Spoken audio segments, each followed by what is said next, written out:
કે મેં અથવા તો મારા પરિવારમાં કોઈ વ્યક્તિને વ્યસન નથી તો પણ અમને કેન્સર કેમ થયું. બધા જ કેન્સર વ્યસનને લીધે થાય એવું જરૂરી નથી. દરેક ચાંદો, દરેક ગાંઠ એ કેન્સર હોતા નથી. લગભગ 33% એટલે કે 1/3 કેન્સર એવા છે જેને આપણે રોકી શકીએ છીએ. મોટાભાગના કેસમાં ખોરાક, જીવનશૈલી, વ્યસન છોડવા અને વેક્સિન મુકાવી, આટલું કરવાથી ઘણા ખરા કેન્સર રોકી શકીએ. 30 લાખ જેટલા મૃત્યુને આપણે કેન્સરને શરૂઆતના સ્ટેજમાં નિદાન કરીને અટકાવી શકીએ. 28 લાખ મૃત્યુ દર વર્ષે દુનિયામાં હૃદયરોગને કારણે થાય છે, જેમાં ઓબેસિટીનો ભાગ હોય છે. ડરવાની જરૂર નથી, પરંતુ જાગવાની જરૂર છે. કેન્સર આ શબ્દ સાંભળીને ઘણા બધા લોકો ગભરાઈ જતા હોય છે. સમાજમાં ઘણી બધી ગેરમાન્યતા હોય છે. આજે આપણે કેન્સર વિશે ખૂબ ડિટેલમાં પણ એકદમ સરળ ભાષામાં માહિતી મેળવશું. કેન્સર એ મૂળભૂત રીતે શું છે, સરળ ભાષામાં સમજીએ. ધારો કે આ આપણું મોટું આંતરડું હોય, હું વચ્ચેનો ભાગ ઝૂમ કરું તો એ આ ભાગ છે. હવે આ એની દિવાલ હોય મોટા આંતરડાની. તો નોર્મલી પણ આપણા શરીરમાં કોઈ પણ જગ્યાએ સ્કિન હોય, આંતરડું હોય, અમુક કોષો ધીરે ધીરે જતા રહે. રોજ જે થોડા કોષો જાય, નવા કોષો બને. દાખલા તરીકે આ ભાગ છે, હવે આટલા કોષો વચ્ચેથી જતા રહ્યા, પણ પાછા નવા કોષો જગ્યાએ બની જાય. આ નોર્મલ હિલિંગ પ્રોસેસ કહેવાય કે વાગેલું હોય એ જગ્યા પછી ભરાઈ જાય. પરંતુ નવા કોષો બનવાની પ્રક્રિયા જે છે અહીંયા અટકે નહીં. એના સમય પૂરો થયા પછી, કામ પૂરું થયા પછી તો એ હજુ આગળ વધ્યા કરે. અહીંયા ગાંઠ જેવું બની ગયું, એને આપણે કેન્સર કહીએ. એટલે કે જ્યારે નવા કોષો બને છે એનું કામ પૂરું થાય પછી એ પ્રોસેસ અટકી જવી જોઈએ. એ સ્ટોપ સિગ્નલ ના આવે ત્યાં કોષો વધારે પડતા બને, મોટી ગાંઠ બની જાય, જેને આપણે કેન્સર કહેતા હોઈએ. કેન્સર કેવું દેખાય? દરેક જગ્યાએ ગોળ ગાંઠ હોય એવી આપણા મનમાં કલ્પના હોય, પરંતુ એવું બનતું નથી. 3 પેટર્ન હોય છે, આપણે સમજીએ. પહેલી જે પેટર્ન છે તે આ છે. આ આંતરડાની દિવાલ છે, એમાંથી બહાર ફૂલીને ગાંઠ જેવું આવે. દાખલા તરીકે આપણે આંતરડાની અંદર દૂરબીન મૂકેલું છે તો અંદરથી આ ગાંઠ જેવું દેખાય. આ સાદી પણ હોઈ શકે, કેન્સર પણ હોઈ શકે, પણ અહીંયા કેન્સર હોવાના ચાન્સ વધારે. એટલે એક પેટર્ન થઈ. જે બીજી જે પેટર્ન છે એ ગાંઠ ન બને, પરંતુ દિવાલની અંદર એક ભાગ કડક થઈ જાય, જાડો થઈ જાય. દાખલા કે આ આંતરડાની દિવાલ છે, અંદર આટલો જે ભાગ છે એ જાડો થઈ ગયો. એટલે આપણે એકચ્યુઅલ પિક્ચરમાં જોઈએ તો આ આંતરડું છે, અંદર આ જે ભાગ છે કડક બની ગયો, અડીએ તો એકદમ હાર્ડ લાગે, એ પણ કેન્સર હોય છે. અને ત્રીજી જે પેટર્ન હોય અલ્સરની હોય છે. ચાંદુ, આ અલ્સર છે, અહીંયા કોઈ જગ્યાએ ખાડા જેવું હોય અને એનો ભાગ અંદરનો હોય, એમાં કેન્સરના સેલ્સ હોય. એકચ્યુઅલ પિક્ચર જોઈએ તો આ બી મોટું આંતરડું છે અને અંદર આ જે ભાગ છે એ કેન્સરની ગાંઠ છે અંદર. એટલે કહેવાનો મતલબ કેન્સરમાં ગાંઠ બનવી જરૂરી નથી, પરંતુ બીજી વસ્તુ સમજવાની, દરેક ચાંદુ, દરેક ગાંઠ એ કેન્સર હોતા નથી. એટલે રિપોર્ટમાં ચાંદુ આવે તો ડરવાની જરૂર નથી. બહુ ઓછા ટાઈપમાં કેન્સર હોય છે, પરંતુ એ ગેરમાન્યતા માટે મેં આ વાત કરી છે. કેન્સર કઈ રીતે ફેલાય? તો એની 3 મેથડ છે. આપણે આજે સ્વાદુપિંડના કેન્સરના એક્ઝામ્પલથી સમજાવીશ, કારણ કે એ મારી સ્પેશિયાલિટી, મારો પ્રિય વિષય છે. તો આ સ્વાદુપિંડની અંદરની દિવાલ હોય, એમાં વચ્ચે એક કેન્સરનો સેલ બન્યો. પહેલાં એ સેલની સંખ્યા વધતી ગઈ. પછી શું થયું? આસપાસની લોહીની જે નસો હોય ને એમાં કેન્સરના સેલ જવા લાગે. અહીંયાથી આ લોહીની નસોમાં કેન્સરના સેલ ગયા, અહીંયાથી આ નસમાં ગયા, અને એ નસમાંથી બ્લડ જ્યારે લીવરમાં, હૃદયમાં જાય ત્યારે કેન્સર ત્યાં પણ જાય. અને સમજાવું તો આ અન્નળી છે, આ જઠર છે, આ નાનું આંતરડું છે, અને આ બાજુમાં પેન્ક્રિયાસ. થોડું આપણે ઝૂમ કરીએ એને. તો આ પેન્ક્રિયાસ સ્વાદુપિંડ છે. ધારો કે અહીંયા ગાંઠ બની હોય તો સ્વાદુપિંડમાંથી જે લોહી હોય એ પહેલાં લીવરમાં જાય, અને લીવરમાંથી પછી ફિલ્ટર થઈને ફેફસામાં જતું હોય. એટલે અહીંયાથી કોઈક સેલ જઈને લીવરમાં ફસાઈ ગયા તો લીવરમાં એની ગાંઠ બની ગઈ. એને અમે મેટાસ્ટેસિસ કહેતા હોઈએ છીએ. બીજી વસ્તુ, સ્વાદુપિંડમાંથી આસપાસના અવયવમાં, બાજુમાં સ્ટમક છે તો ત્યાં બી ગાંઠ જાય તો એને ડાયરેક્ટ સ્પ્રેડ કહેતા હોઈએ. એ સિવાય સ્વાદુપિંડની આસપાસમાં એને લસિકા ગ્રંથિ આવે, એને લિમ્ફ નોડ કહીએ. એને લોહીની નસોની ફરતી નાની નાની ગ્રંથિઓ હોય તો એમાં પણ ટ્યુમર જાય. આ 3 મેથડથી કેન્સર ફેલાતું હોય છે. જ્યારે કોઈ દર્દીને કેન્સર થાય ત્યારે મનમાં પહેલો પ્રશ્ન હોય કે મને કેન્સર કેમ થયું? એટલે કે કેન્સરના કારણો કયા કયા હોઈ શકે? ઘણા ખરા કેસમાં કોઈ ચોક્કસ કારણ મળતું નથી, પરંતુ રિસ્ક ફેક્ટર હોય છે. રિસ્ક ફેક્ટરનો મતલબ હોય છે એ જો હોય તો કેન્સરની શક્યતા વધી જાય, થાય જેવું જરૂરી નથી. તો આજે આપણે સમજીએ ખાસ કરીને એવા કેન્સરના કારણો કે જેને આપણે અટકાવી શકીએ છીએ. એવા કારણો કયા કયા? સૌથી કોમન છે તમાકુ. લગભગ દુનિયામાં 20 થી 30% જે કેસ કેન્સરના હોય એમાં ક્યાંક ને ક્યાંક તમાકુનો રોલ હોય છે. 100% કારણભૂત ભલે ન હોય. બીજું છે વજન, ઓબેસિટી. જેનું વજન ખૂબ વધારે હોય એને પણ કેન્સરનું જોખમ ઘણું વધતું હોય છે. લગભગ 20% જેટલા કેન્સરમાં ઓબેસિટીનું કંઈ ને કંઈ કારણ હોય છે. ત્રીજું છે ઇન્ફેક્શન. ખાસ કરીને અમુક ઇન્ફેક્શન એવા છે જે કેન્સર કરે. એક છે હેપેટાઇટિસ બીનું ઇન્ફેક્શન જે લીવર કેન્સર કરે, અને બહેનોમાં ગર્ભાશયના મોઢાનું કેન્સરમાં હ્યુમન પેપિલોમા વાયરસનું ઇન્ફેક્શન. આ બંને કેન્સરના જે કારણો છે એને અટકાવી શકીએ છીએ કારણ કે બંનેની વેક્સિન અવેલેબલ છે. ત્રીજી વસ્તુ છે દારૂ, આલ્કોહોલ. એ સિવાય રેડિયેશન, પેસ્ટિસાઇડ્સ, કેમિકલ્સ એ બધા પણ કેન્સરના કારણો છે જેને આપણે અમુક અંશે અટકાવી શકીએ છીએ. કેટલા ટકા કેન્સરને આપણે અટકાવી શકીએ? લગભગ 33%, એટલે કે 1/3 કેન્સર એવા છે જેને આપણે રોકી શકીએ છીએ. મોટાભાગના કેસમાં ખોરાક, જીવનશૈલી, વ્યસન છોડવા અને વેક્સિન મુકાવી, આટલું કરવાથી ઘણા ખરા કેન્સર રોકી શકીએ. એમાં વાત આવી વેક્સિનની. હેપેટાઇટિસ બી વેક્સિનથી લીવરના અંદર કેન્સર ઘણા પ્રમાણમાં રોકી શકીએ, અને હ્યુમન પેપિલોમા વાયરસ વેક્સિનથી બહેનોમાં ગર્ભાશયના મોઢાના કેન્સરને રોકી શકીએ. મેં આના પર ખૂબ ડિટેલમાં વિડીયો બનાવ્યો છે, તમે યુટ્યુબ ચેનલમાં ખાસ જઈને જોજો, તમને એમાંથી ઘણું બધું કામની માહિતી મળશે. કેન્સરના જે મૃત્યુ છે એની અંદર પણ આપણે ઓલમોસ્ટ 60 થી 65% મૃત્યુ અટકાવી શકીએ છીએ. મેં કહ્યું એમ 33% કેન્સરને જીવનશૈલી અને અન્ય વસ્તુથી અટકાવીએ એટલે એ મૃત્યુ અટકી ગયા. એ સિવાય બીજા 30 લાખ જેટલા મૃત્યુને આપણે કેન્સરને શરૂઆતના સ્ટેજમાં નિદાન કરીને અટકાવી શકીએ. એના માટે આપણે કેન્સરના શરૂઆતના સ્ટેજના લક્ષણો જાણવા પડશે. મોટાભાગના કેસમાં મેં એવું જોયું કે દર્દી અમારી પાસે આવે એના 2 મહિના પહેલાંથી લક્ષણો હોય જ છે. એ લક્ષણો કયા હોય એના માટે મેં અલગથી એક વિડીયો બનાવ્યો છે, યુટ્યુબમાં મૂકેલો છે. કેન્સરના શરૂઆતના સ્ટેજના લક્ષણ, તમે એ વિડીયો જરૂર જોજો, તમને ઘણો ખરો ફાયદો થશે. તમાકુને લીધે કયા કયા કેન્સર થાય? તમાકુ મોઢામાં ચાવવાથી અને સ્મોકિંગથી આપણે જોઈએ. આપણા બોડીના ઘણા ખરા કેન્સરમાં તમાકુનો રોલ છે. મોઢાથી લઈને ગળું, પેટ, kidney cancer, leukaemia, blood cancer, દરેકની અંદર આપણે આંકડા જોઈએ. દુનિયાની અંદર જે ફેફસાના કેન્સર છે એમાં 85% જેટલા કેન્સરમાં તમાકુનો રોલ હોય છે. મોઢાના કેન્સરમાં 75%ની અંદર હોય છે. અંદળમાં બી 60-70%. ભારતમાં તો હજુ વધારે. અમે જે દર્દી જોઈએ છીએ એમાં ઓલમોસ્ટ 90% દર્દીમાં અંદળીનું કેન્સર જે હોય એમાં તમાકુનો રોલ હોય છે. તમે આંકડા જોશો, બહુ મોટી સંખ્યા છે. 12 લાખથી લઈને 85,000 સુધી વિડીયો ફ્રીઝ કરીને તમે જોઈ શકો છો. આ બધા કેન્સરમાં તમાકુનો રોલ છે. તમાકુથી કેન્સર શા માટે થાય?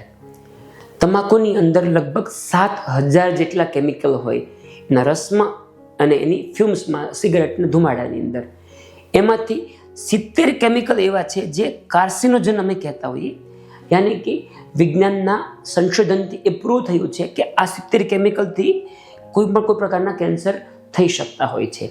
હવે તમાકુ એ કામ કઈ રીતે કરે? તો પહેલી વાત છે ડીએનએ ડેમેજ. આપણા શરીરની અંદર દરેક કોષનું મૂળભૂત તત્વ ડીએનએ હોય. તમાકુના કેમિકલથી ડીએનએમાં નુકસાન થાય. ઘણી બધી વખત જ્યારે ડીએનએમાં નુકસાન થાય ને ત્યારે એનું રિપેર મિકેનિઝમ બોડીમાં આવે. આપણા ગવર્મેન્ટની જેમ બોડીમાં પણ રિપેર સિસ્ટમ છે, પરંતુ જે લોકો તમાકુ લેતા હોય એ લોકોમાં એ રિપેર મિકેનિઝમ ખરાબ થઈ જાય, રિપેર ન બને એટલે કેન્સર પણ થતું હોય. બીજી વસ્તુ ઇમ્યુન સિસ્ટમ. ઇન્ફેક્શનની જેમ જ તે કેન્સરના સેલની પણ એની સામે રક્ષણ આપવા માટે પણ ઇમ્યુન સિસ્ટમ હેલ્પ કરતી હોય છે. એ એબનોર્મલ સેલને મારી નાખે. તમાકુને લીધે ઘણીવાર ઇમ્યુન સિસ્ટમ વીક બને અને કેન્સર થવાના જોખમ વધી જતા હોય છે. એ સિવાય ત્રીજું છે ઇન્ફ્લામેશન, એટલે કે સોજો. જ્યારે ફેફસામાં તમાકુના ધુમાડો જાય એ જગ્યાએ સોજો આવે અને વારંવાર ત્યાં નવા સેલ બને, જૂના સેલનું ડેથ થાય. આ પ્રક્રિયા બહુ ફાસ્ટ થઈ જાય અને એવું થવાથી એબનોર્મલ સેલ બનવાના ચાન્સ ઘણા વધી જાય. એનાથી પણ કેન્સર થઈ શકે. દારૂ પીવાથી કેન્સરનું જોખમ કઈ રીતે વધે? તો દારૂ જ્યારે આપણા શરીરમાં જાય ત્યારે આપણું લીવર જે છે એ દારૂમાંથી એસિટાલ્ડીહાઇડ કરીને સબસ્ટન્સ બનાવે જે ટોક્સિક છે, અને લીવરની અંદર એસિટાલ્ડીહાઇડને લીધે ત્યાં નુકસાન થાય, ત્યાં સોજો આવે અને વારંવાર નવા સેલ્સ બનવાથી કેન્સરનું જોખમ વધી જાય. એ સિવાય દારૂથી પણ ડીએનએમાં ડેમેજ થાય. ડીએનએ ડેમેજ થાય એટલે નવા જે સેલ બને ને ઘણીવાર એ સેલ એબનોર્મલ બને, હેલ્ધી સેલ ના બને અને એમાંથી આગળ જતાં ટ્યુમર થઈ શકે આપણને. એ સિવાય દારૂથી ઓક્સિડેટિવ સ્ટ્રેસ એટલે શરીરમાં જ્યારે પણ કેમિકલ પ્રક્રિયા થાય ને એમાંથી અમુક નુકસાન કરતા કેમિકલ બને, એને ફ્રી રેડિકલ કહીએ. દારૂને લીધે બોડીમાં એ ફ્રી રેડિકલનું પ્રમાણ ખૂબ વધી જાય અને એમાંથી પણ આગળ જતાં કેન્સર થઈ શકે. દારૂથી કયા કેન્સર થઈ શકે? લિસ્ટ બહુ લાંબુ છે. અમે કોમન કેન્સર આપ્યા છે. અહીં અવયવનું નામ છે: મોઢાનું કેન્સર, ગળાનું, અન્નળી, લીવર, બ્રેસ્ટ કેન્સર, મોટા આંતરડાનું. અહીંયા સંખ્યા છે. દર વર્ષે દુનિયામાં લગભગ 1.5 લાખ લોકોને જે મોઢાનું કેન્સર થાય એમાં કંઈ ને કંઈ દારૂનો રોલ હોય છે. એ જ રીતે 1 લાખ ગળાના કેન્સરમાં દારૂ ભાગ ભજવે છે. ટકાવારી જોઈએ તો 30% મોઢાના કેન્સરમાં છે, ગળામાં 40%, અન્નળીમાં 30-35%, બ્રેસ્ટમાં 8%, લીવરમાં 25%. આટલા ટકા કેન્સરમાં દારૂ કઈ ને કઈ રીતે રોલ ભજવતું હોય છે અને દારૂ બંધ કરવાથી આટલા મોટી સંખ્યામાં સુધારો થઈ શકે. વધારે વજન, ઓબેસિટીથી કેન્સરનું રિસ્ક કઈ રીતે વધે? તો ઘણા બધા મિકેનિઝમ છે, આપણે સમજીએ. પહેલું વસ્તુ છે ક્રોનિક લો લેવલ ઇન્ફ્લામેશન, એટલે કે શરીરની અંદર વધારે પડતી ચરબી હોય તો જે સોજાના જે કેમિકલ્સ હોય ને એ બોડીમાં દરેક જગ્યાએ વધારે પડતા બને. એને લઈને દરેક અવયવમાં એ કેમિકલને લઈને કેન્સરનું જોખમ વધી જાય. બીજી વસ્તુ છે હોર્મોન ઇમ્બેલેન્સ. જે લોકોનું વજન વધારે હોય એમાં ઇસ્ટ્રોજનનું લેવલ વધી જાય. એને લઈને એ લોકોને સ્તન કેન્સર, એન્ડોમેટ્રિયમ એટલે કે ગર્ભાશયની થેલીનું કેન્સર અને ઓવરીનું કેન્સર, એ સિવાય મોટા આંતરડાનું કેન્સર પણ રિસ્ક વધી જાય. ત્રીજી વસ્તુ છે વજન જેનું વધારે હોય એ લોકોને ડાયાબિટીસનું જોખમ વધે અને બોડીમાં ઇન્સ્યુલિન રેઝિસ્ટન્સ આવે, એટલે કે ઇન્સ્યુલિન બને ઘણું વધારે પણ કામ ન કરી શકે. એને લઈને ઇન્સ્યુલિનનું લેવલ પણ વધે, સાથે સાથે ઇન્સ્યુલિન લાઇક ગ્રોથ ફેક્ટર 1 આનું પણ લેવલ વધે. એને લઈને મોટો આંતરડું, સ્વાદુપિંડ, લીવર, આ બધા કેન્સરનું જોખમ વધી જાય છે. મિત્રો, હું એટલા માટે વારંવાર કહું છું કે આપણે તમાકુ દારૂને રિસ્ક ગણીએ છીએ પણ વધારે વજનને આપણે ક્યારે રિસ્ક ફેક્ટર ગણતા નથી. આપણે એને ખૂબ સિરિયસલી લેવું જોઈએ, ખાસ કરીને બાળકોમાં. આજકાલ નાના બાળકોમાં લોકો અતિ ખોરાકનો આગ્રહ રાખતા હોય, એ બાળક મોટું થઈને ઓબેઝ બને, વધારે વજનવાળું બને અને એમાં કેન્સરનું જોખમ વધતું હોય છે. વધારે પડતું વજન, ઓબેસિટીથી કયા કયા કેન્સરનું જોખમ વધી જાય? લિસ્ટ બહુ લાંબુ છે પણ મોટું ગણીએ તો ગર્ભાશયનું કેન્સર, સ્તન કેન્સર, બ્રેસ્ટ કેન્સર, મોટો આંતરડું, કિડની, અન્નળી, પેન્ક્રિયાસ અને લીવર, આટલા કેન્સરમાં મેક્સિમમ જોખમ વધારે પડતા વજનને લીધે રહેતું હોય છે. અહીંયા મેં સંખ્યા આપી છે. ગર્ભાશયના કેન્સરમાં લગભગ 1.5 લાખ કેન્સરના દુનિયાના જે કેસો દર વર્ષેના એમાં ઓબેસિટીનો રોલ હોય છે. સ્તન કેન્સરમાં લગભગ 2.5 લાખ કેસ દર વર્ષે ઓબેસિટીને લીધે ડાયરેક્ટલી કે ઇનડાયરેક્ટલી થતા હોય છે. અહીંયા ટકાવારી બી તમે જોઈ શકો છો. ખાસી મોટી સંખ્યામાં જે ટકાવારી છે એમાં આ બધા કેન્સરમાં ક્યાંક ને ક્યાંક વધારે પડતા વજનનો રોલ હોય છે. આપણે એને સિરિયસલી લઈએ, ડરવાની જરૂર નથી પરંતુ જાગવાની જરૂર છે. વધારે પડતા વજનથી માત્ર કેન્સર જ નહીં, બીજા ઘણા બધા રોગો થાય છે. એટલે જ્યારે હું સર્ચ કરતો હતો તો મને આટલું મોટું ટેબલ મળ્યું આખું. દર વર્ષે દુનિયાની અંદર લગભગ 1,70,00,000 જેટલા હૃદય રોગની અંદર વધારે પડતું વજન એ ભાગ ભજવે છે, એ કારણભૂત હોય છે. અને એને લઈને લગભગ 28 લાખ મૃત્યુ દર વર્ષે દુનિયામાં હૃદય રોગને કારણે થાય છે, જેમાં ઓબેસિટીનો ભાગ હોય છે. એ સિવાય ડાયાબિટીસમાં 1.5 કરોડ, બીપીમાં 1 કરોડ લોકોની અંદર ઓબેસિટી એટલે કે વધારે પડતું વજન ભાગ ભજવતું હોય છે. આ મૃત્યુનો આંકડો છે. તમે જો ખાસો મોટો ફિગર છે, 28 લાખ, 15 લાખ, 8 લાખ. તમે પોઝ કરીને આખો ફિગર જોઈ શકો છો. ફરી કહું છું, આ લોકોમાં ગભરાટ માટે નહીં પરંતુ લોકો વજન ઘટાડવા માટે જાગૃત થાય. સૌથી સસ્તો અને ફ્રી આ જે રસ્તો છે કેન્સર અને બીજા રોગો ઘટાડવા માટેનો, આપણે સમાજમાં એ બાબતની જાગૃતિ ફેલાવી એટલા માટે મેં આ વિડીયો બનાવેલો છે. કેન્સરના બીજા અન્ય કારણોમાં એક છે એર પોલ્યુશન. દુનિયામાં દર વર્ષે ખૂબ મોટી સંખ્યામાં કેન્સર એર પોલ્યુશનને કારણે પણ થાય છે. થોડા આપણે આંકડા જોઈએ તો ફેફસાના કેન્સરની વાત કરીએ તો દર વર્ષે લગભગ 2.5 લાખ જેટલા કેસ એર પોલ્યુશનને કારણે થાય છે. એ સિવાય પેશાબની થેલીનું કેન્સર, બ્લડ કેન્સર, લીવર અને સ્તન કેન્સર, આટલા કેન્સરની અંદર પણ એર પોલ્યુશન ક્યાંક ને ક્યાંક ભાગ ભજવે છે. તો આપણે શું કરી શકીએ? તો એક તો માસ્ક પહેરી શકીએ. જ્યાં જ્યાં પ્રદૂષણ વધારે હોય ત્યાં માસ્ક પહેરવાની આપણે આદત પાડીએ. તમે જ્યાં રહો છો ત્યાં તમને લાગે કે પોલ્યુશન ખૂબ વધારે છે તો ઘરમાં તમે એર પ્યોરિફાયર મૂકી શકો. એર પ્યોરિફાયર મૂકવાથી ઘણા ખરા જે કેન્સરના જે પોલ્યુટન્ટ હોય હવામાં એ ઘરમાંથી આપણે દૂર કરી શકીએ છીએ. ઘણા લોકોનો એક કોમન પ્રશ્ન હોય કે મેં અથવા તો મારા પરિવારમાં કોઈ વ્યક્તિને વ્યસન નથી તો પણ અમને કેન્સર કેમ થયું? તો મિત્રો, વ્યસન છે એ એક રિસ્ક ફેક્ટર છે, એક કારણ છે. બધા જ કેન્સર વ્યસનને લીધે થાય એવું જરૂરી નથી. ઉદાહરણ આપું તો હું હંમેશા પેશન્ટને કહું કે કોઈ માણસ દારૂ પીને ગાડી ચલાવે તો એક્સિડન્ટ થવાનું જોખમ ખૂબ વધી જાય. એનો મતલબ એવો નહીં કે તમે દારૂ ન પીતા હો તો એક્સિડન્ટ ન થાય, પણ તમારું જોખમ ઘટી જાય છે. એ વાત અહીંયા પણ એટલી જ સાચી છે. બીજી એક ગેરમાન્યતા ઘણા લોકોને હોય કે તમાકુ કે વ્યસન બંધ કર્યા પછી આ જોખમ વધી જાય છે. એ વાત ખોટી છે. કોઈ બી વ્યક્તિ સ્મોકિંગ કે ટોબેકો બંધ કરે તો એનું કેન્સરનું જોખમ આગલા 10 કે 15 વર્ષમાં ધીરે ધીરે ઘટશે. એટલે આજે બંધ કર્યા પછી 3 વર્ષે કેન્સર થાય એનો મતલબ એવો નહીં કે મેં તમાકુ બંધ કર્યું એટલા માટે મને કેન્સર થયું. આ માન્યતા ખોટી છે. જ્યારે ઘરમાં કોઈ વ્યક્તિને કેન્સર હોય તો બાકીના લોકોને કેન્સરનું જોખમ કેટલું વધે? તો મિત્રો, પહેલી વાત કે કેન્સર એ કોઈ ઇન્ફેક્શન નથી, એના કોઈ જંતુ ન આવે એટલે ડાયરેક્ટલી બીજા વ્યક્તિને કેન્સર એમાંથી ન થઈ શકે. આ હું એટલા માટે ખાસ કહું છું કે જ્યારે ઘરમાં કોઈ વડીલને કેન્સર હોય તો એને બાળકોથી દૂર રાખવાની જરૂર નથી. એનાથી બાળકોને રોગ નહીં ફેલાશે. બાળકોની સાથે જિંદગીનો છેલ્લો સમય વીતે એ વધારે જરૂરી છે. પરંતુ એક વ્યક્તિને કેન્સર હોય તો બીજા લોકોને આમ કેન્સરનું જોખમ વધે, કારણ કે આપણા બધાનું DNA ઓલમોસ્ટ મળતું આવતું હોય. એટલે ફેમિલી હિસ્ટ્રી જેને હોય એ લોકોને અમુક ટકા જોખમ વધી જાય.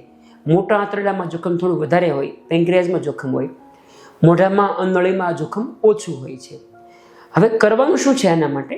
તો ઘરમાં જો કોઈ વ્યક્તિને કેન્સર હોય ને તો તમે એ કેન્સરના શરૂઆતના સ્ટેજના લક્ષણો જાણી રાખો. તમને એ લક્ષણો થોડા પણ દેખાય તો તુરંત ડૉક્ટરનો સંપર્ક કરો, જેથી તમારા કેસમાં એ નિદાન જલ્દી થઈ જાય. કેન્સરના શરૂઆતના સ્ટેજના લક્ષણો વિશે મેં અલગથી વિડીયો બનાવ્યો છે, યુટ્યુબમાં છે, તમે જોઈ શકો છો.